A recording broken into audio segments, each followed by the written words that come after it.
suburbs.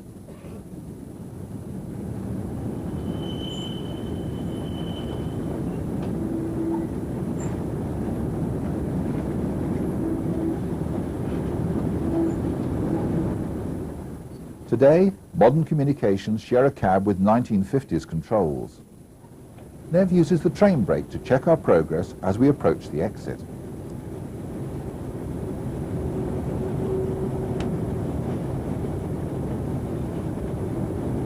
Next time you head north from King's Cross, look to the west in the Gap After Gasworks tunnel.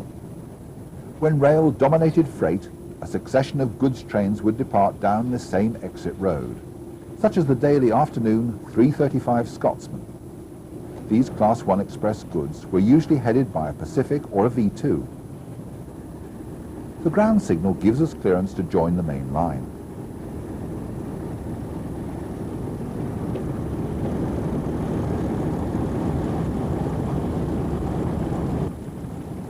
The Western Copenhagen Tunnel opened in 1877 to give direct access to the goods complex and relieve pressure on the two lines through the original Copenhagen bores of 1852.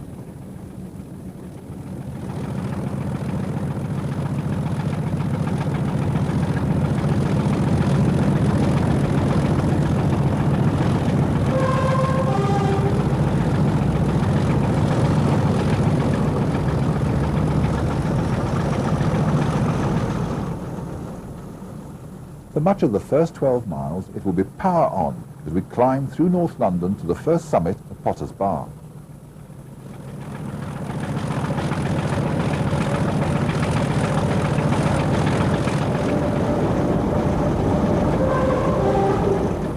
We depart the Western Copenhagen bore, and a blast on the horn as required when entering and leaving all tunnels.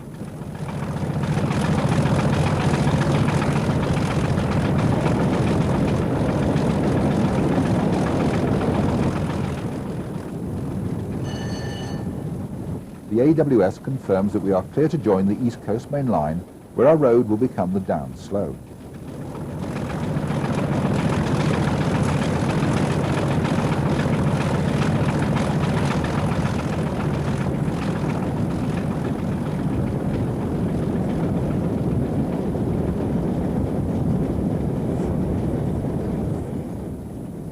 Heading for King's Cross on the up main is one of GNER's IC225 sets, with the Class 91 power unit in the rear.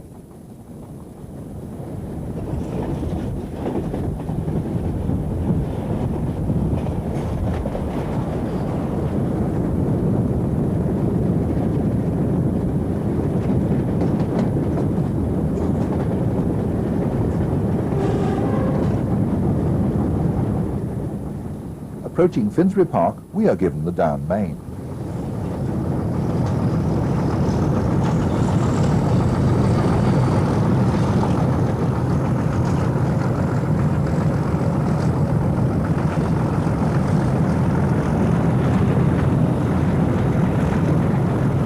In the background are the flats which now occupy the site of the old Finsbury Park depot, once home to the 31s which worked the King's Cross suburban services, now given over to EMUs.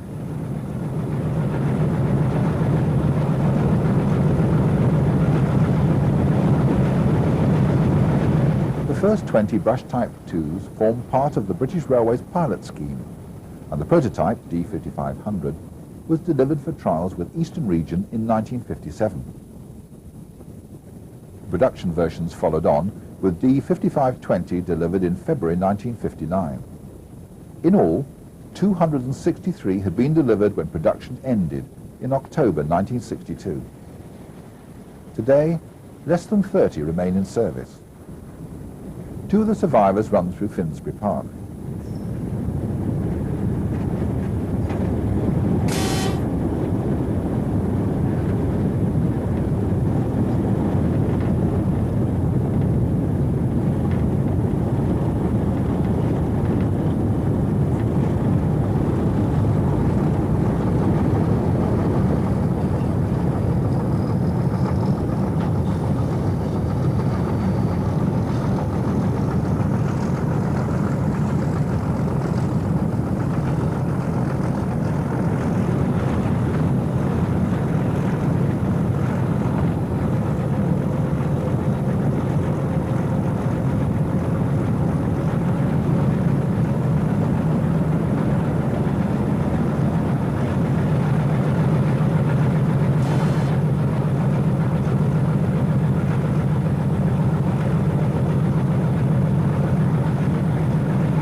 Approaching us is one of the Class 313 dual voltage units.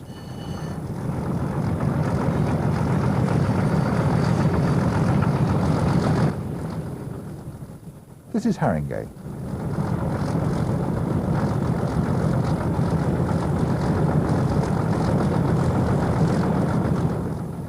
On the left, the access road curls round to the Fern Park carriage sidings.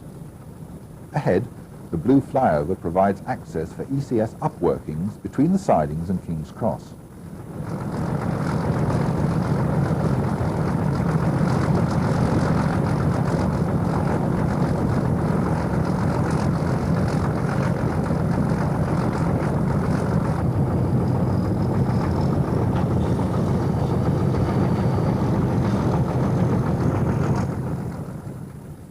The next station is Hornsey. Originally, these maids-of-all-work were concentrated in the eastern region, especially in East Anglia. Later they spread to the London Midland and Western region, where they replaced hydraulics, and some even turned up on the southern on cross-country duties. Heading south, a 365 EMU.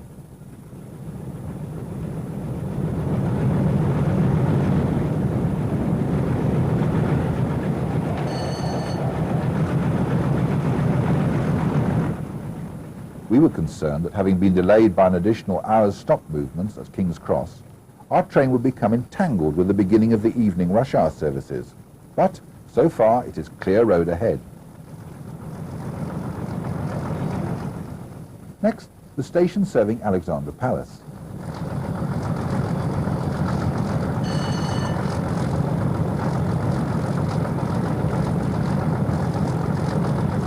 Through the bridge, on the right, a glimpse of the carriage sidings at Bounds Green.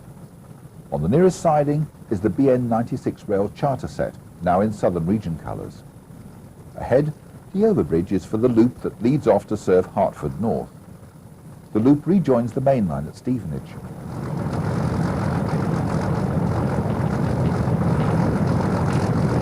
We now begin the 8-mile slog of sustained 1 in 200 to Potters Bar.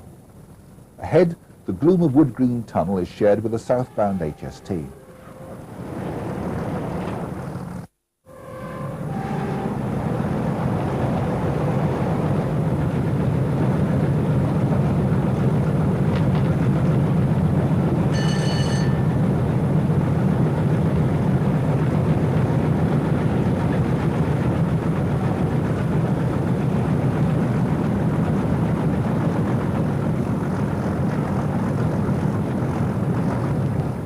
A steady 55 miles per hour is maintained as we climb through New Southgate.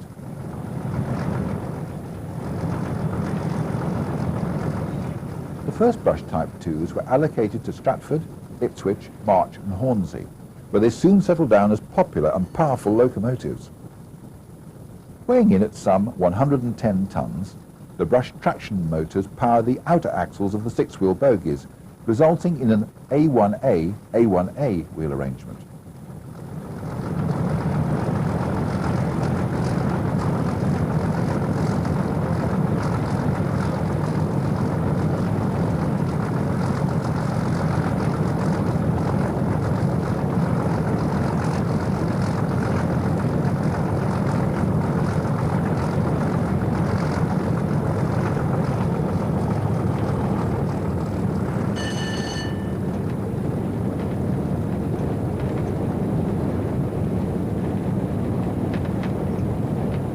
These are the triple bores of the Barnet tunnels.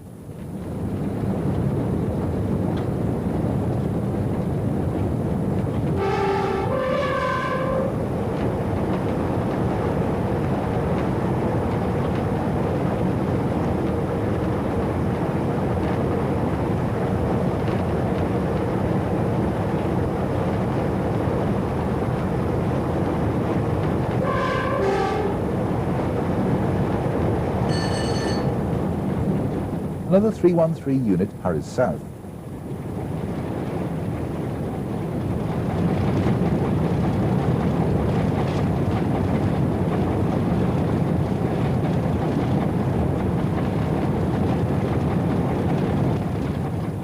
Still graced by its original station building on the up platform, This is Oakley Park.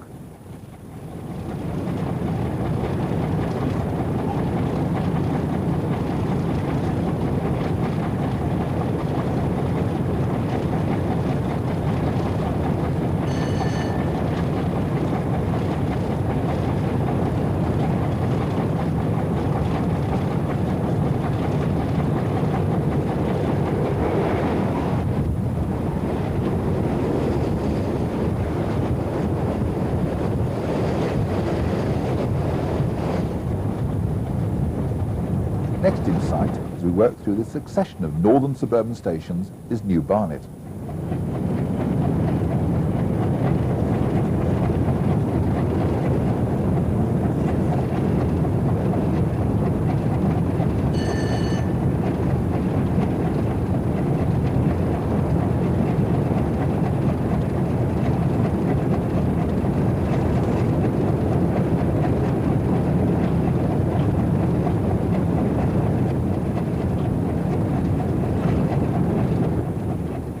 When William Cabot crafted this route for the Great Northern Railway, he built it as a racing road, with broad sweeping curves and a careful use of embankments and tunnels.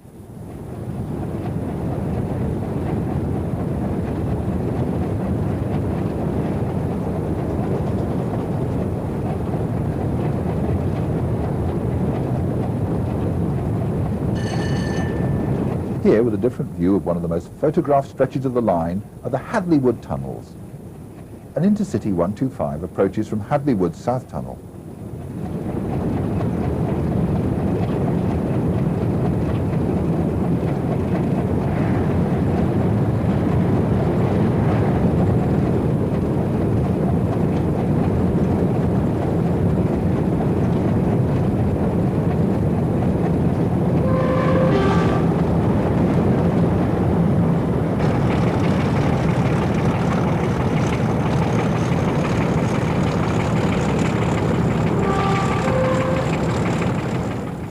Between the tunnels nestles Hadley Wood Station.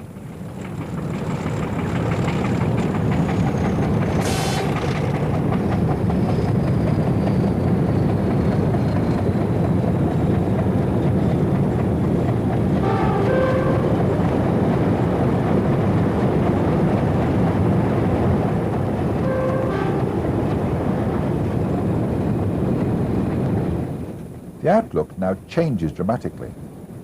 Hadley Wood North Tunnel marks the divide between the suburban sprawl of Greater London and the gentle rolling countryside of Hertfordshire. Ahead is Potters Bar Tunnel.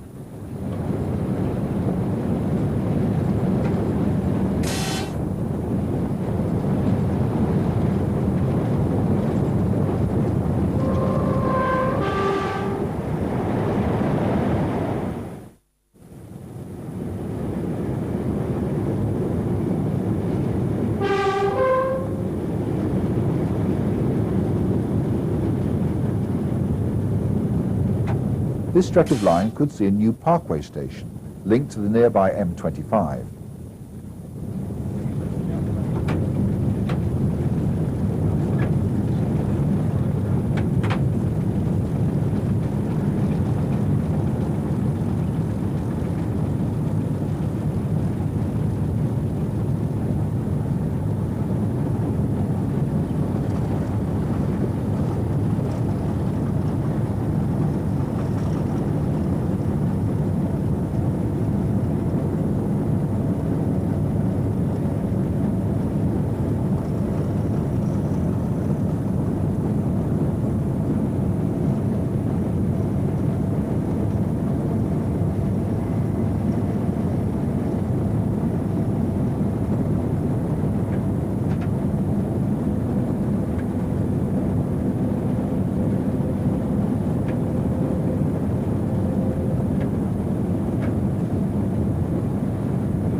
This is Potters Bar, and we are switched to the down slow.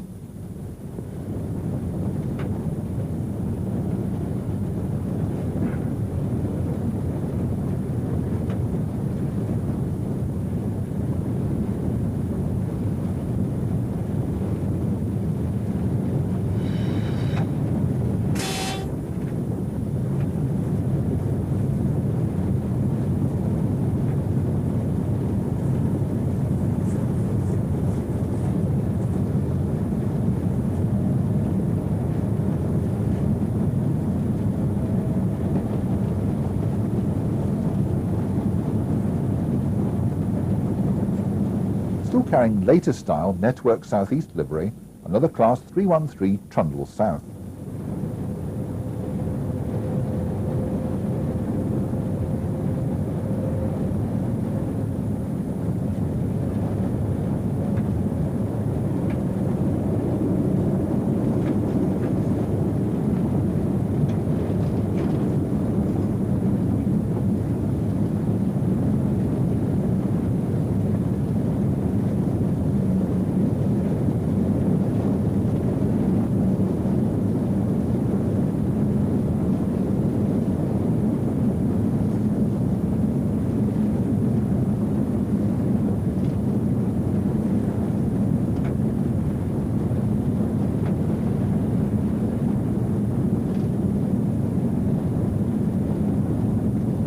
The reason for our switch to the down slow soon makes itself known, as the shape of the 1990s and the Class 91 noses an Intercity 225 past our pair of veteran Type 2s.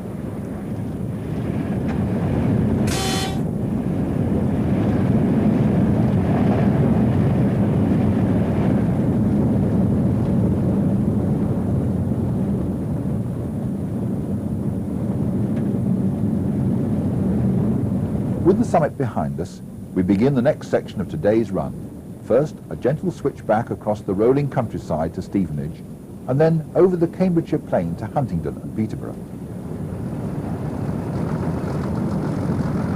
On the down slow, our speed is checked as we rattle through Brooklands Park.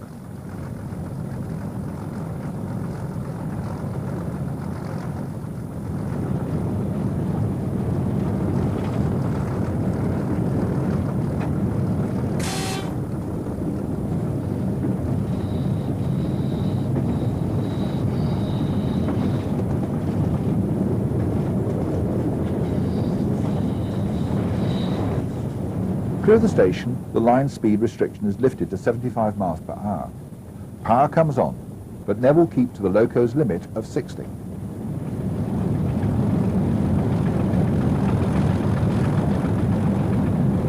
Sharing today's duty is 31146, the appropriately named Brush Veteran. 146 first emerged from the brushworks at Loughborough in November 1959, resplendent in Brunswick green as D5564. And started work at Ipswich. Our own locomotive, 31163, was outshopped as D5581 from Loughborough in January 1960 and assigned to Norwich. It would be nice to think that this gallant old warrior could still be around to celebrate its 40th birthday. But the days of these last few Class 31s must be numbered, as EWS bring in new purchases of locomotives. Indeed, the extended use of 31s on regular mainline work, such as the Ketton cement, is a temporary remission, triggered by the recent greater-than-expected increases in freight traffic.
Class 365 passes on the up fast. Still in excellent condition mechanically, repeated stays of execution for the class have left the cosmetic features somewhat the worse for wear. The cab decor is an interesting combination of 1960s functional grey and draft-excluding bodge tape black. Longevity of the class can be put down to a number of factors, such as the extensive re-engineering and modifications. Perhaps most importantly, the English Electric 12 SVT power units could not be thrashed. The first 20 pilot scheme brush type 2s were supplied with Merley's engines rated at 1250 horsepower. This was upgraded to 1365 horsepower for the production runs. So successful were these power packs that D5655 to D5670 were supplied with uprated 1600 horsepower engines. And D5835 undertook tests with a 2000 horsepower engine on Type 4 duties. Then, after some 5 years' service, disaster struck. The Merley's engines were literally cracking up. The drastic solution was replacement with English Electric diesels. The re-engined versions were designated Class 31 and, to match the already fitted brushed TG16048 generators, the power packs were limited to 1470 horsepower, some 10% below capability. The result? Long life and high reliability.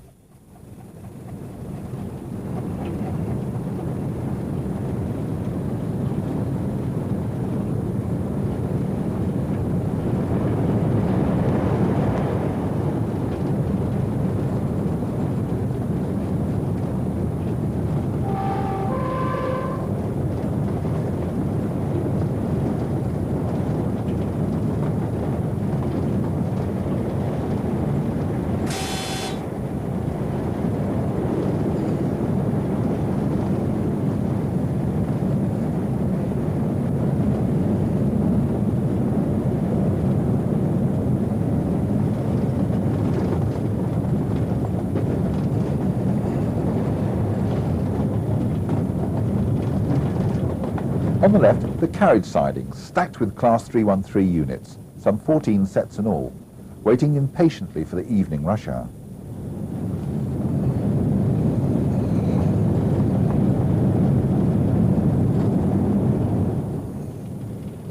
While not the most stylish of rolling stock, the 313s have proved very effective.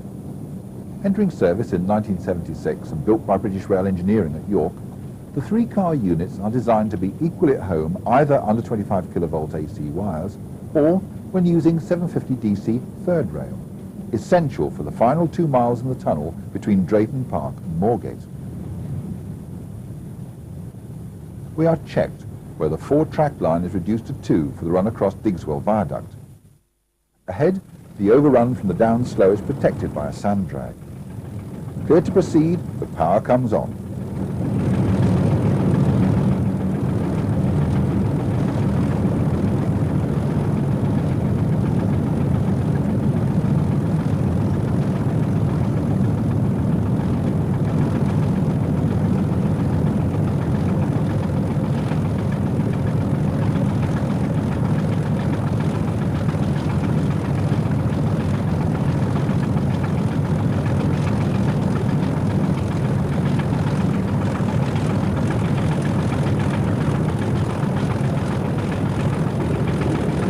The 98-foot-high brick-built viaduct with its 40 arches towers over the tiny river Mimram.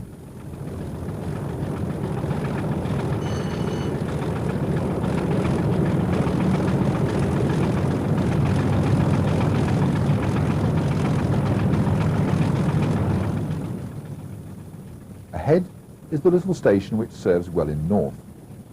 Beyond is Welwyn South Tunnel, which we take at 60 miles per hour.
beyond Welwyn North Tunnel is the final climb to the summit at Woolmer Green.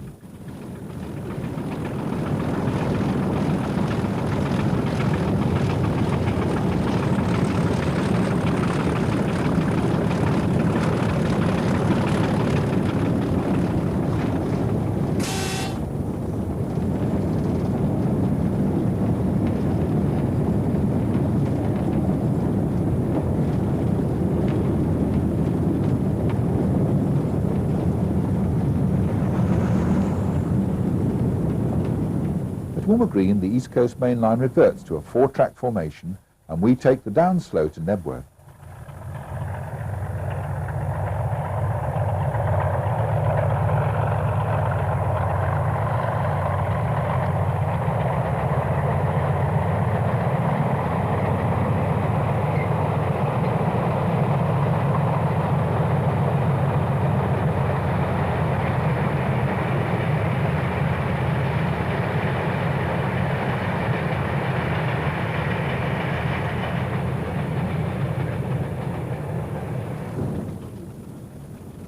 Both locomotives are still in departmental Dutch livery. In their time, they have received their original striking green with white body stripe, and many years were spent in corporate blue. One of the most attractive finishes was the smart double blue applied to the Regional Railway's 31-4s. The speed is checked to 55 miles per hour for the run through Nebworth.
The running speed remains in check with careful application of the train brake as we roll down the stretch of 1 in 200 which leads to Langley Junction, which is where the Hertford Loop rejoins the East Coast Main Line. The bridge just beyond the White Factory takes us over the downline connection.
The distinctive lift towers dominate the driver's view of the approach to Stevenage station.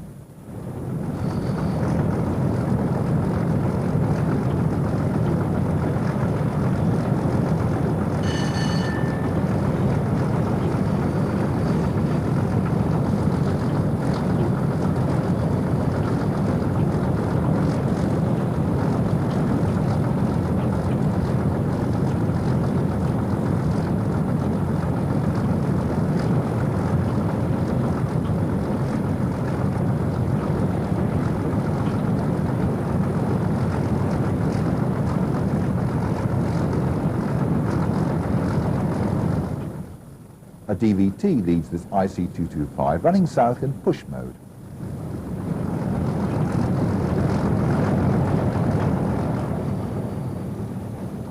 From here, a close eye is kept on our speed as we run down 3 miles of 1 in 200 to Hitchin.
On the right, the distinctive outline of the earthworks which once accommodated Hitchin's stock sidings.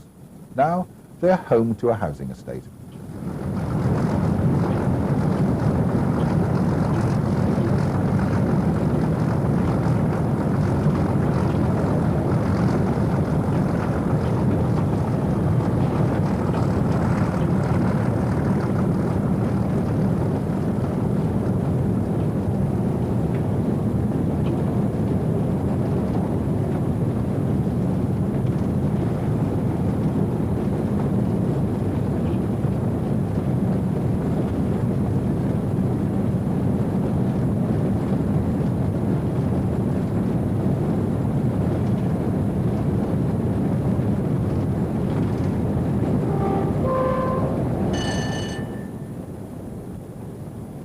Behind the station building, to the left, the old yard is now home to a flock of track tamping machines. Over on the right can be seen, curving away, the line through Baldock and Royston to Cambridge.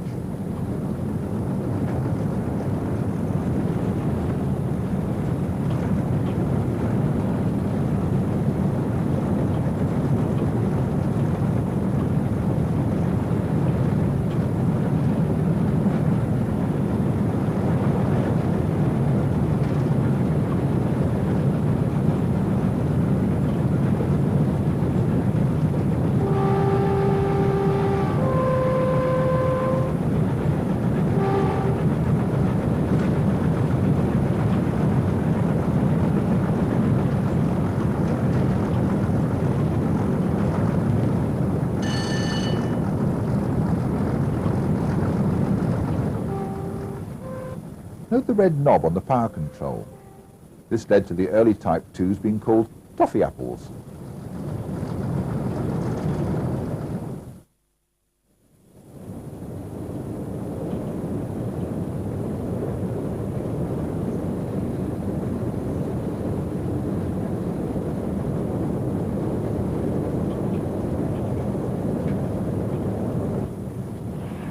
Another stealth bomber-powered East Coast Express glides south. The 31s have also attracted their share of nicknames. As well as toffee apples, they've been called brush twos or baby brushes by railwaymen. Not one of the most elegant designs to grace British metals, less complimentary labels have included Goyle, the gargoyle, Bryans, after a certain magic roundabout character, Peds and Bins.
Beyond Arsley, the gradient will reverse from 1 in 400 down to a mile of 1 in 264 up.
Once past the summit, the road changes to a gentle 3-mile run downhill to Biggleswade.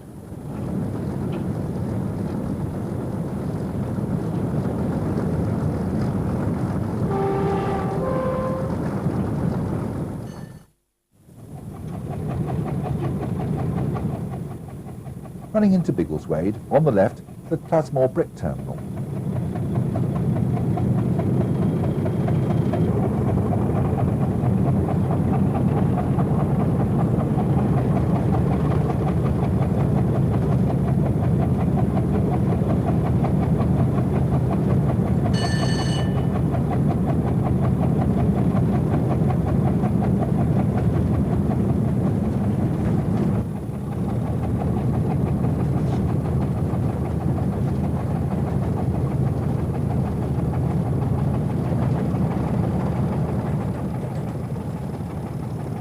Returning to the Class 31 story, following the re-engineering programme and the TOPS classification, the class covered 3 subclasses.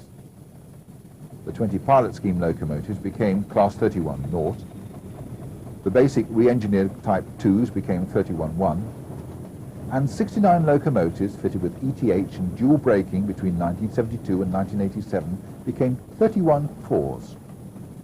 Subsequently, in 1988, 5 31-4s were modified for departmental use on overhead line work south of Northampton. The ETS was isolated and they were limited to 60 miles per hour. These were classified as 31-5s. This stretch of line shows evidence of departmental attention.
Across on the left, the headquarters of the Royal Society for the Preservation of Birds, and a glimpse of some of the waterfowl pens and ponds.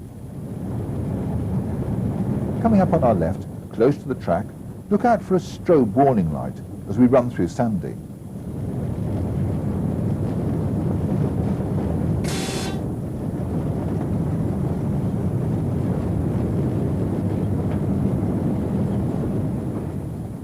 The highly visible strobe warning light is used for restrictions introduced at short notice.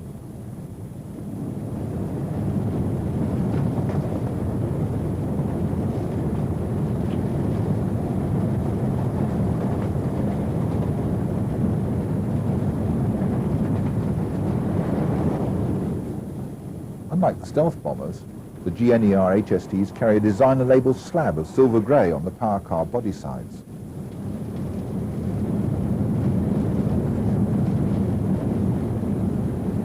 Down on the left, with its distinctive letter T, is an example of the more recently introduced end of restriction markers.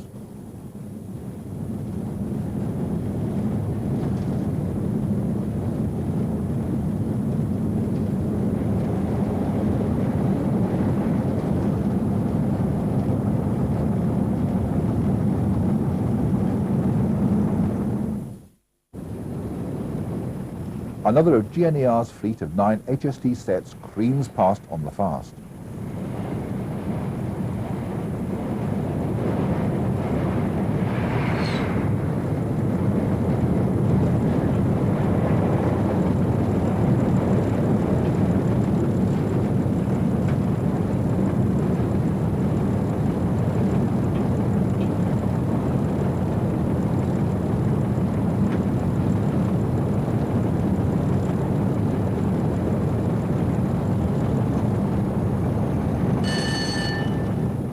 Note the difference in reaction distances for the whistle notice, here on the fast line and on the slow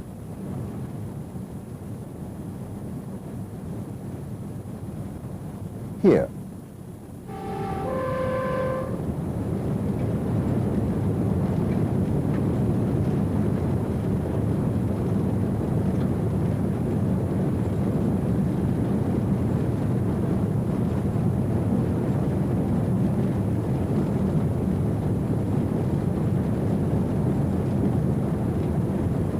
Another of GNER's fleet of 30 IC225s heads towards us.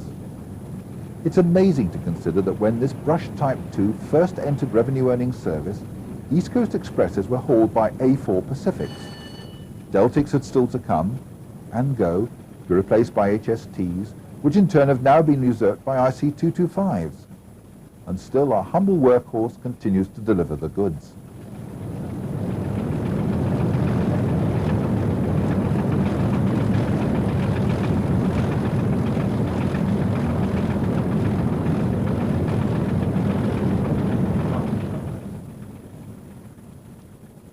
The complex up ahead is Little Barford Gas Power Station, built next to the site of the Barford Fly Ash facility.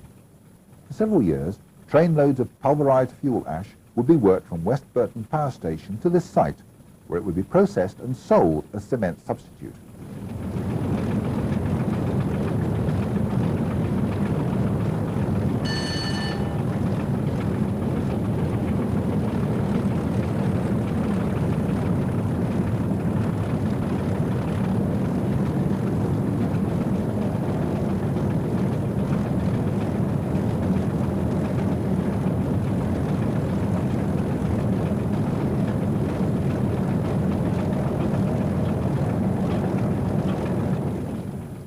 The connection to the Little Barford sidings is still in place.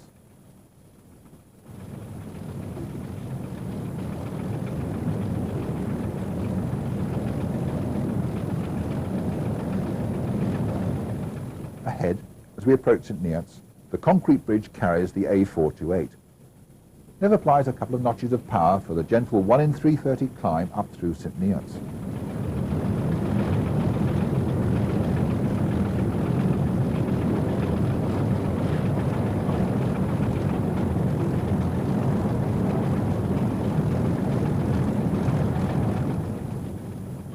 Once over the approaching summit of this leisurely switchback, it's a 5 miles drift down to Offord and a further 3 miles of more or less level running to Huntingdon.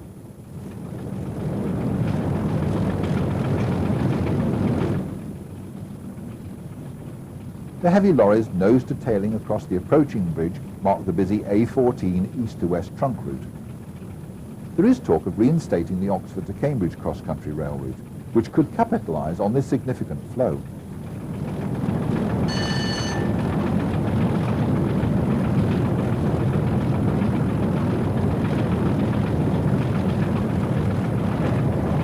Huntingdon, it is a 3 mile 1 in 200 slog to the next summit just before Abbots Ripton.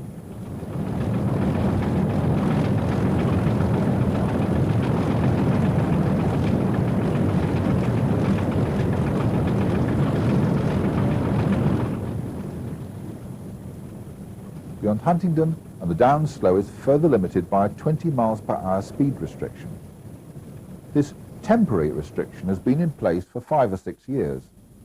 If anyone knows why the restriction is in place, EWS would be very pleased to learn the real reason.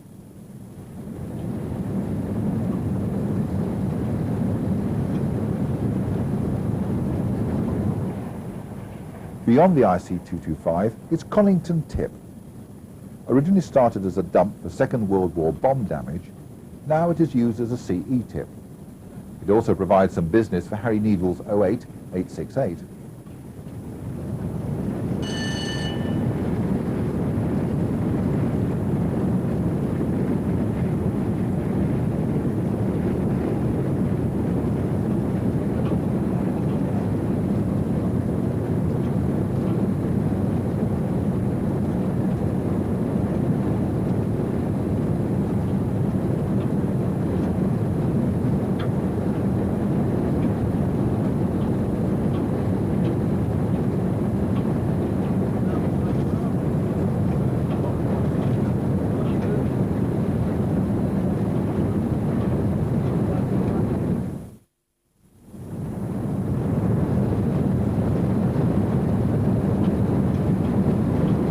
Ahead is Queen's Crossing, named after a crossing keeper who was rumoured to be a witch.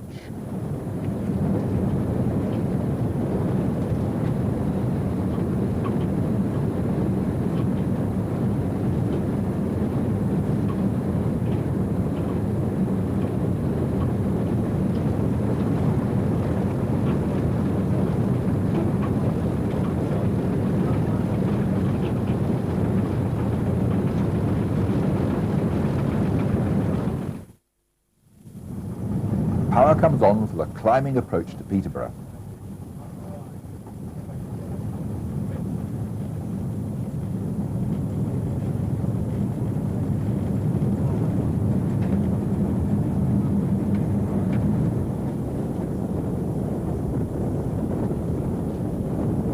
On the left, the first training connection leads to what was the Ketton fly ash dump site.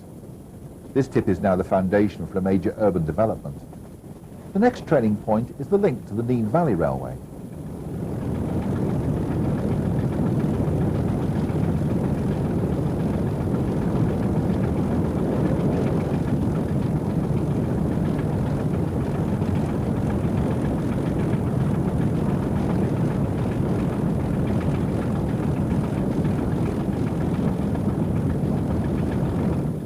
Up ahead, like a giant licorice allsort, EMAP Tower, from where our friends at Rail can engage in train spotting arrivals between issues.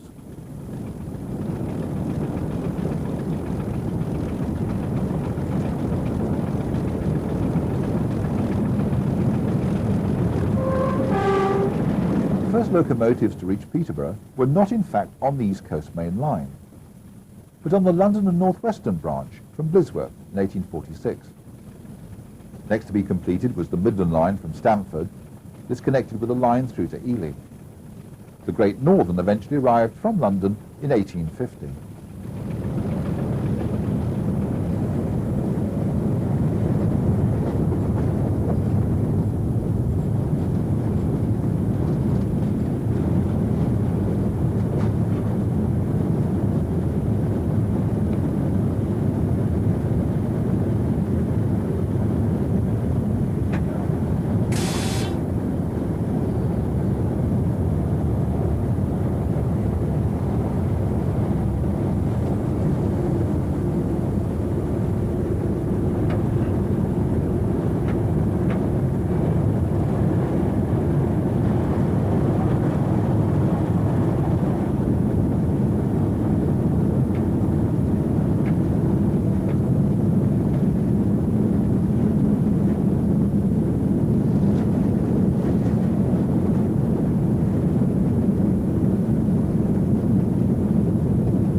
As we approach Peterborough North, ahead is the magnificent Bow Road Bridge, which dominates the station complex. On the left, the Ely line sweeps into Crescent Junction.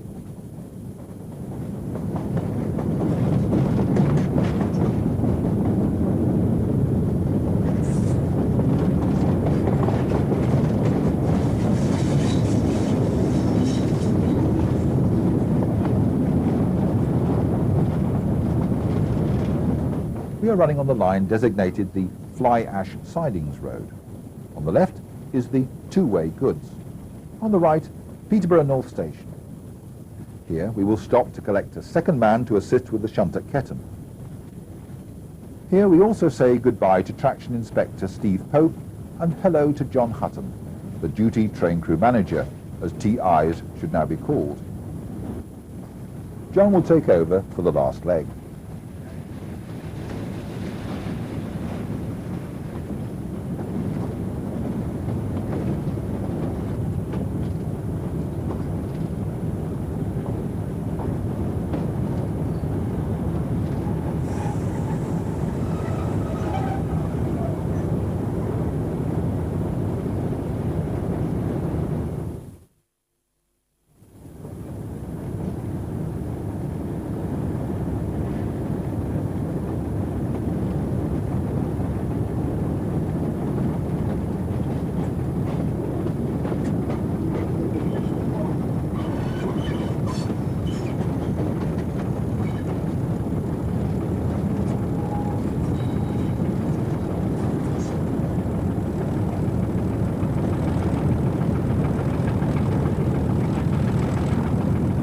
Northall Station is a succession of yards for locomotives, stock and departmental traffic, including 37s, 58s and a weed-killing train.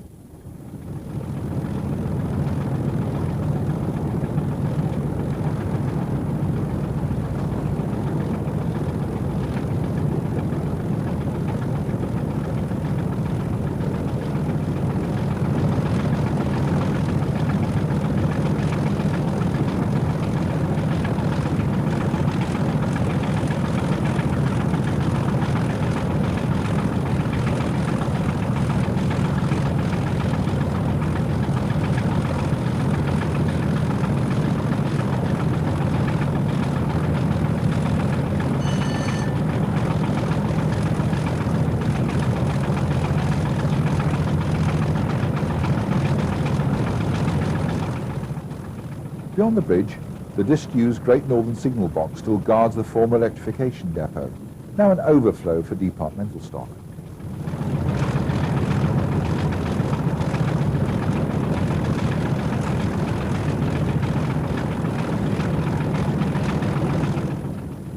By the 1980s, the arrival of sprinters and the expansion of the EMU fleets began to impact on the work available to the Brush Type 2s, and the cull began in earnest in 1988. However, a significant number of the class sought sanctuary on departmental duties and acquired Dutch camouflage to dodge the scrapper's torch. By 1989, Class 31 passenger diagrams were eliminated apart from a rearguard action with regional railways in the northwest.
The two routes run parallel for some 5 miles, parting company here at Helpston. To the left, the impressive Midland goods shed still survives, just. The Great Northern box guarding the road crossing celebrated its centenary last year.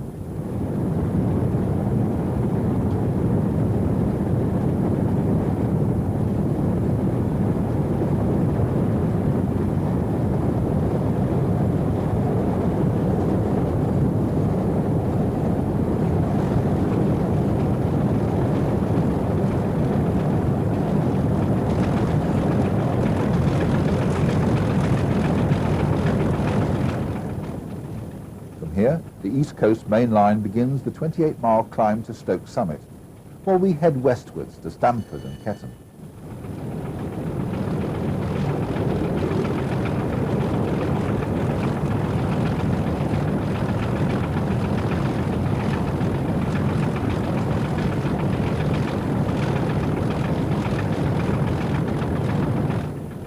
away from the main line, peasants lift off in front of us as we trundle at a sedate 40 miles per hour along this Leicestershire byway.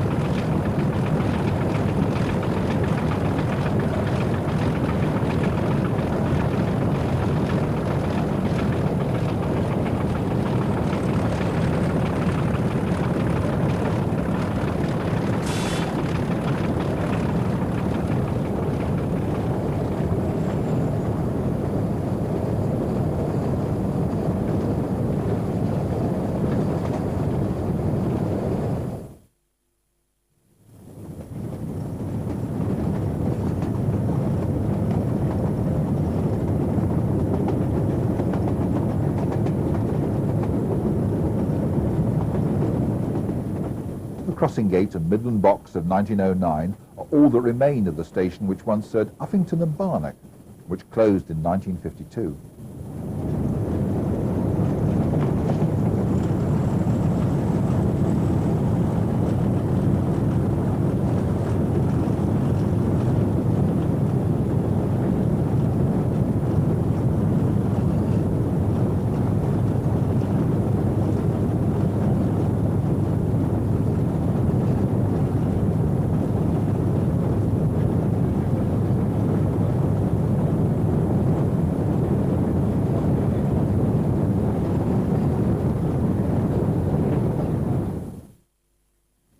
The outskirts of Stamford, we corkscrew into the well-cambered road through the tunnel.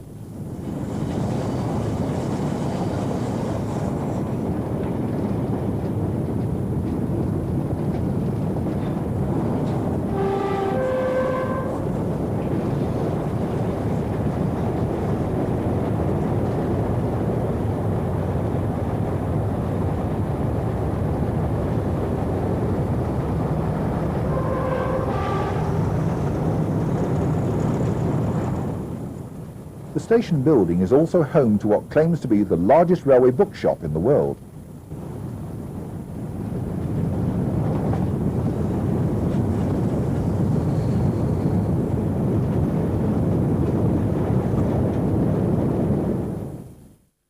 Journey's End, like some bizarre National Lottery-sponsored art project contrasting with the rolling fields of Middle England, the Castle Cement Works at Ketton.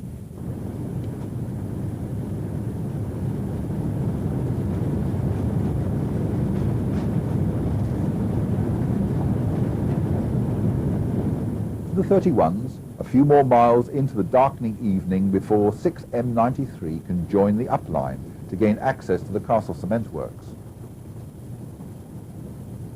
From the footplate of 31163, we would like to thank EWS for letting us experience at first hand one of the last regular